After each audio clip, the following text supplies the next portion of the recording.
Everyone, as you know, last night at just after 5 p.m. there was a report made to police in relation to a stabbing at Goodman Avenue in Kilburn.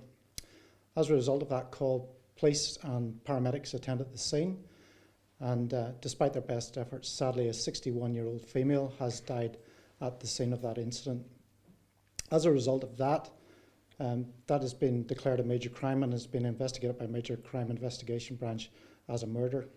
We've been assisted with Western District CIB and other police resources from Western District. Last night, as a result of inquiries made, we've arrested an 18-year-old female who lives in the area, and she has been now charged with murder and will appear in Port Adelaide Magistrates Court on Monday morning. As someone has now been arrested in the matters before the court, I'm limited into what I can actually tell you. But what I can say is that we are particularly interested in the movements of anyone in the Goodman Avenue area between 3 p.m. and 5 p.m. yesterday. We've already spoken to quite a number of people in the area, and we'd just like to acknowledge the assistance of the local Kilburn community to date. But anyone who hasn't spoken to police to date or has any information about movement in the street between 3 and 5 yesterday afternoon, we would urge them to contact Crime Stoppers on 1800 333 000. We're particularly interested in anyone who may have CCTV in the area, or anyone who may have dashcam footage in the area in that particular time frame between 3 and 5 yesterday.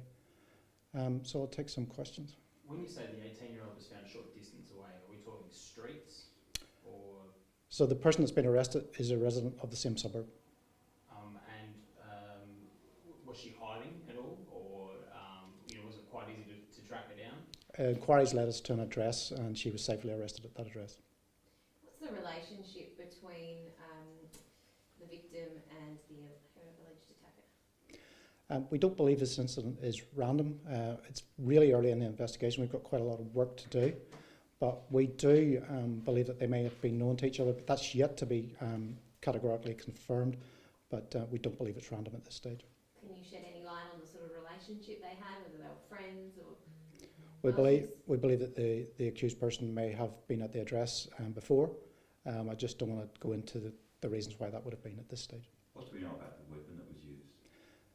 So the victim has been stabbed a number of times.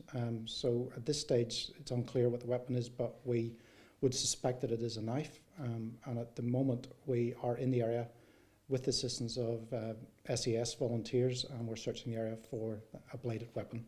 Should residents be concerned living in this area that this sort of thing's happening on a Friday afternoon? This situation is now under control. We're confident that we've arrested the person responsible, and we're confident that there is no one else involved in this incident, so that the area is now safe, and the community should be reassured by that. Can you shed any light on the motive behind this attack? Again, we'll look at a number of scenarios. We're still talking to witnesses, trying to get background, get history. As you can imagine, that takes a bit of time to unravel, and so really to speculate would be unwise at this time. Why is that time period that you're putting this appeal out for so critical to your investigation? Well, we believe that the incident has occurred within that time frame, so therefore it's critical that we talk to people who were in the area at that time, potentially because they may have seen some activity that would be relevant to the investigation. The victim, do you know much about her? Was she a mother, a grandmother? Or? She was a married lady, lived at the address with her husband. We understand that they've lived in the area for quite some time and would be well known in the local community. What about the drugs? Is that one part of the investigation, whether this was drug related? As I say, it's really early stage in the investigation, so we look at all the history of the offender, history of the victim, and we'll work out what possibility that has to the actual event. And can you just talk us once again through the arrest scenario and when and where this 18-year-old was arrested? So she was arrested in the same suburb. We identified the suspect as a potential offender. Police attended the address, and we gained entry to the property, and we found her there, and she was arrested on suspicion of murder. Okay, thank you.